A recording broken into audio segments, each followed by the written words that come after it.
बेटा कहानी सुनोगे? हाँ माँ, क्यों नहीं। बैठो तब यहाँ। एक बार की बात है, एक गांव में एक गरीब बुढ़िया रहती थी। उसकी एक ही बेटे थे और वह बहुत ही गरीब थी।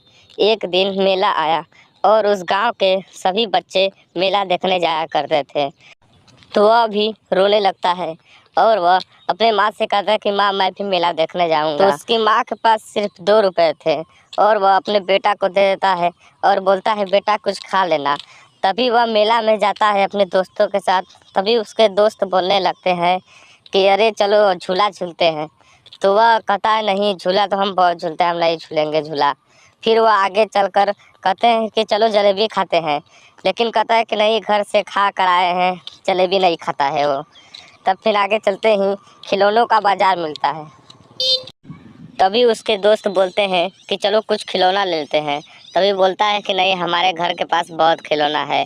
और वह जाता है बाजार में तो एक माँ के लिए तावा लेकर आता है, जो कि उसकी माँ मिट्टी के बर्तनों में खाना बनाती थी। तो वह जब घर आता है तो उसकी माँ देखती है कि मेरा बेटा तावा लेकर आया है। तो वह बहुत दुख होती है और पूछती है बेटा तुमने कुछ नहीं खाया? तो वो बोलता है नहीं माँ, तुम्हारे सिवा मैं क्या खा सकता हूँ, तुम्हारे हाथ जल जाते हैं। इसलिए वह तावा लेकर आता है और अपनी माँ को दे देता है।